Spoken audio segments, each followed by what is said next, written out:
Welcome to Ascension Parish Coffee Talk, a weekly show where I talk about nothing but Ascension Parish. This week we're speaking to Frank Messina of Inspection Connection. He's been an inspector of mine for the last 9 years, and he's going to walk you through the whole anatomy of a home inspection. Most people don't know what really goes on during those inspections, so I thought it'd be great information to share. So let's get going. Hey, Mr. Frank. Hello, Christina. We're here today at the house on Braves Drive, and he's going to show us pretty much the anatomy of a home inspection.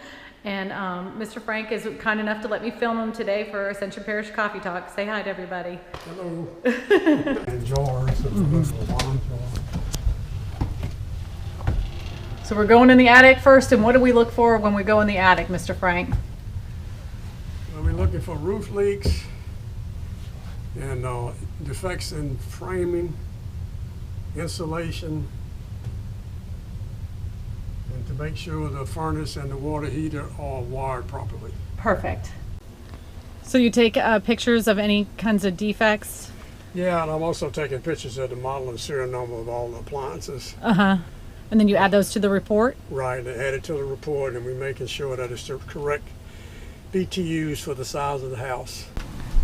Is this where you check to make sure they're not mismatched on this side, or where do you check? Well, I'm checking the size of this furnace right now. And I'm making sure that the furnace and coil are matched the condensing unit that's outside.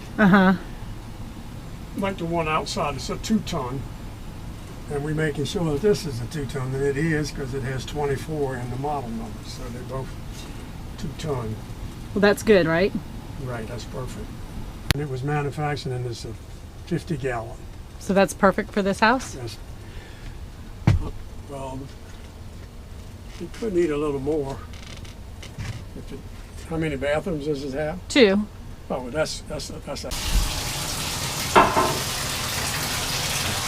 you're checking all the faucets and plumbing in here? Right, we're making sure the hot's on the left side.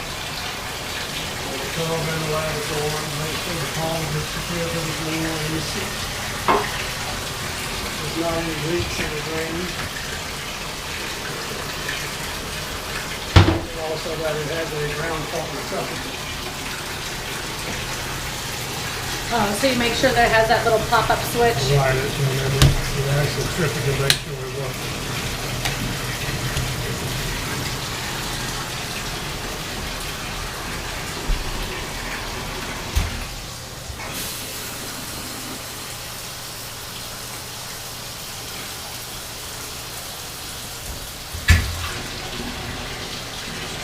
So, Mr. Frank, I want to ask you, a lot of people are confused about the fact of a home inspection. They think it's like a pass or fail thing. That's not really how a home inspection works, is it? A home inspection is just to let the buyer make an intelligent decision of what he's buying and the condition of what the property is buying. There's no pass or failing, and usually the imperfections or problems are worked out by the seller prior to the closing. Okay. Well, that's what a lot of confusion comes from, is that people will say, well, it didn't pass inspection, but this isn't like a pass or fail. This is just a clarification of what goes on. We're making the buyer aware of the problems. And most of the time, the seller doesn't know what the problems are until he sees a report. Absolutely, absolutely. He's happy to fix them because he wants to sell his house. Yep. All right, well, let's keep moving on. Okie doke. We don't have a fence for this lake. So you open up all the windows, make sure that they open and close properly? Yes. Okay. Mr. Frank, we were just talking about what's considered a bedroom. You can't just have a room with 4 walls and call it a bedroom. You have to have what?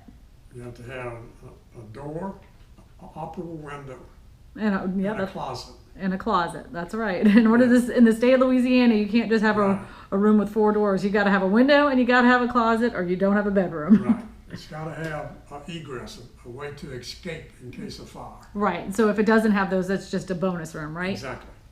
What are the requirements now with the smoke alarms you said?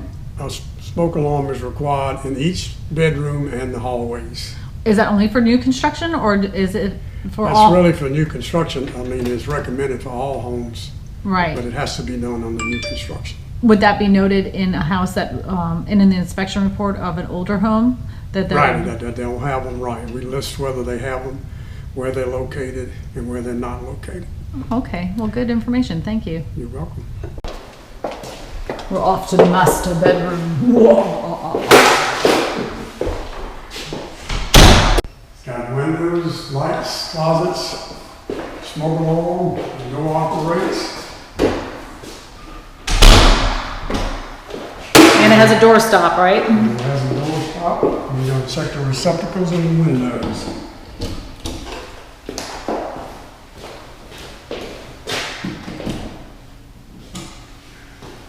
How do you check to see if it's secure? This. Bags on the shape. That works. And no leaks. No water dripping. Well, that's good. And then you said the pop-ups on or what's it called? This is called a pop-up valve. Pop-up valve, those were working perfectly. Right. Well, good. Checking the shower. The shower head is missing, Uh-huh. so that's not good. That's gonna make a heck of a shower. We'll take a picture of that. Uh-huh. That will be listed in the report.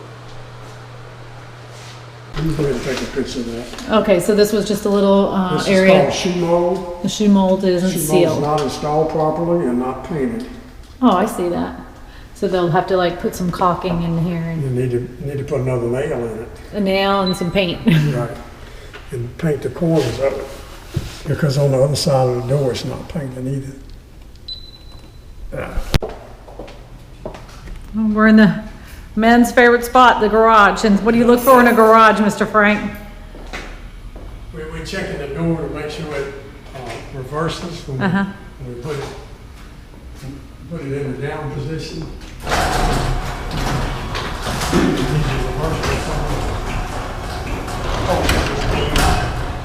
Oh, I see. You kick it and then to make sure it's safe. Make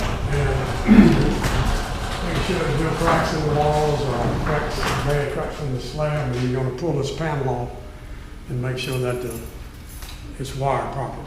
In the electrical panel to check for faulty wiring, double taps, or overloaded circuits.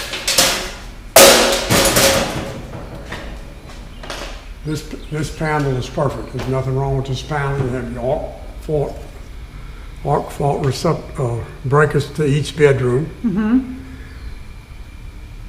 That's what all this is. So the rooms that require arc fault receptacles. I'm sorry, switches, and everything's good. Nice We'll have and clean, huh? Nice and clean. No aluminum wiring, no double lugged, and no. All your 14 gauge wires are going to 15 amp breakers, which is proper. And all your 12 gauge wires are going to 20 amp breakers, which is proper. Wouldn't that be surprising though in a brand new home if you found anything different than that? It would be, but Okay. it happens. Yeah, it does. It happens sometimes, and that's why we take the panels off, Oh, to perfect. check for that. Also, we're looking to make sure that these screws are not pointed, because that's against regulation, because you can like screw it up there and the point would go through the wire and cause a short and shock the person putting the screw in. Right. I'm looking at the weather stripping and the threshold, making sure it wasn't deteriorated, and also that the doors are not deteriorated. It would be unusual to find that in a house this age, Yeah. but we find it very often in the older homes. Oh, I bet. Especially Like ones 5 with or 6 dogs. years old. And yeah, dogs eat up the weather stripping. And this house has an overhang, so you probably won't have any damage to the door, but these houses that don't have an overhang, quite a few have damage. All appliances. So off to the kitchen. So how do you check a microwave? We just turn it on and make sure the plate gets hot, or either we put a cup of water in and make sure the water's hot. If it's warm, the plate will get extremely hot. Check the oven, the range, the top in the oven. Make sure they get hot, the oven light. Also, you have to make sure that the anti-tip bracket is installed. This one is, you can see I can't pull it over. And that's good for toddlers, right? I'm sorry? That's good for small children. That would. Small children, right, so in case you put the door down and step, the rains can't spill over on them. We also list the model and the model number of each appliance. So the client can get a home warranty if they choose.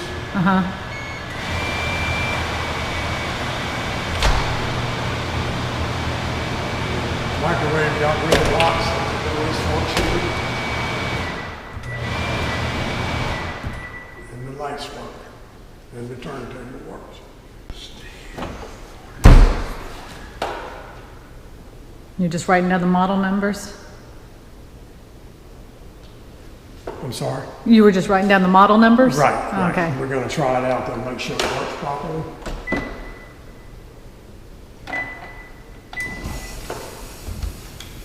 We can make sure that the hose is raised above the trap, which it is.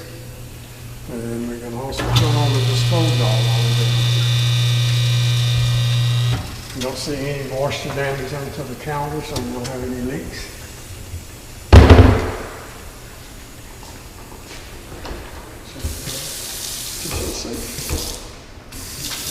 Thing now, because so many people have computers. And things that need to charge. Right. I've been noticing a lot more in newer homes. Shows up really good with this flashlight. And if you see cracks in a tile, what could that be evidence of? Usually it's that the thin set was not applied properly. Okay. Unless we found a serious crack in the foundation, we're not too concerned about cracks in the tile. But that could be evidence of cracks in a foundation if you saw cracks in tile. Right. Okay.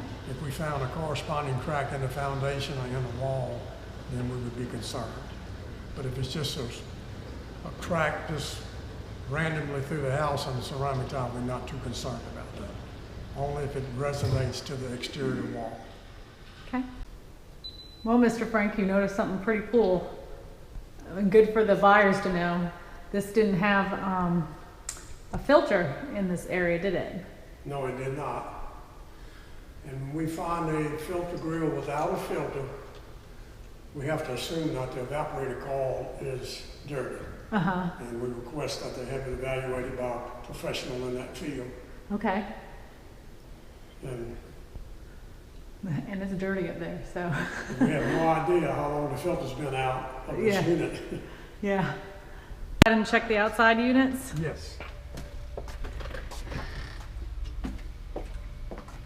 So when you're looking at a house, you said that you always inspect a house from the... Always look at the house from the street. Everything is referred to by the street, so facing the house would be referred to the left side bedroom would be on the left side of the house, right side. Facing the house from the street. Okay, gotcha. And when we come up to a house, we determine what it's clad with. And this house is clad with bricks, wood siding, and vinyl siding. And we check for brick cracks like above the garage door, which is a normal Right. thing to happen is that the Right in the joints corners. crack above the garage door. I've seen that in many inspections. That's not unusual. One unit's running in this school. Our 4-ton is not running. So we have to go back in and see why. Okay. We turned it on. Okay. So we have to go back. Let's finish the outside and we'll go back in. Okay. You also have a crack up above the circle, Uh-huh. which is there again a normal Crack. Right. Watch out for them fire ants. They'll get you. These are the exhaust vents for the bathrooms. Uh-huh. Now, And what are we holes for? What do you... that's the moisture out between the brick and the sub panels behind the brick. And we have moisture here in Louisiana. If you want to close them up, you can put stainless steel wire in them. Oh, okay. Pot scrubber, and put that in there. Yeah, because people worry about rodents and... Right. Don't put Brillo Pad because it rusts and looks awful. Okay. And it's vinyl right here. Gotcha. And everything else looks pretty good on this house. Well, that's good. Those are pretty minor. Our columns will have aluminum. They're wrapped with aluminum, so they won't ever hardly deteriorate. This house has no gas to it. has is water And and electricity. Electric. Okay, let's go back in and see if we can get that unit running. Yeah, let's do that.